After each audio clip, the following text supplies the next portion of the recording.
Surge in deaths leads federal prosecutors to crack down on fentanyl traffickers. More than 2,000 people have died from overdoses in Maryland this year alone. WJZ investigator Mike Helgman is live at the U.S. Attorney's Office with the push for tougher penalties. Mike.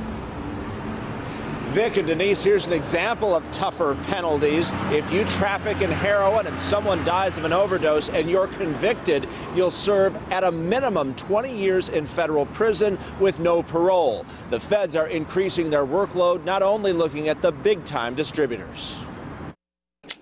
Fentanyl has now surpassed heroin as the drug responsible for more overdose deaths in America than any other. Okay, I'm gonna lift him up.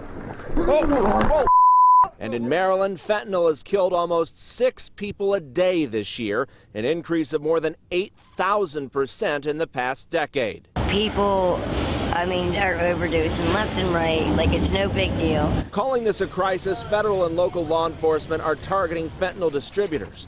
Every local case will now be reviewed by the DEA and U.S. Attorney to decide whether it should be charged in federal court, which means tougher mandatory minimum sentences and no parole. We're not going to use this as a sort of blanket tool. It's going to be a very, very strategic tool, a tool that will allow us to go after the worst of the worst. Among the recent indictments, Baltimore-based drug traffickers who brought enough fentanyl here from Miami to kill 200,000 people, and a man from the Eastern Shore who used a fake name and email to obtain heroin through the mail from China that led to at least 1 overdose death.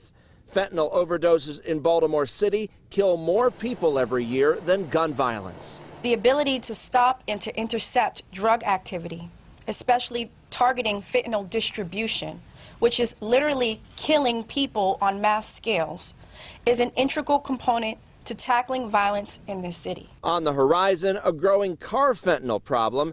Just the amount on this penny can kill you. You think you know what you're getting. You may not.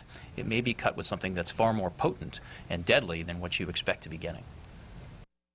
And the U.S. Attorney is also targeting those who traffic in other opioids like prescription drugs. They've recently prosecuted 2 local pharmacists. One of them was trading drugs for sex. Reporting live at the U.S. Attorney's Office, Mike Helgren, WJZ.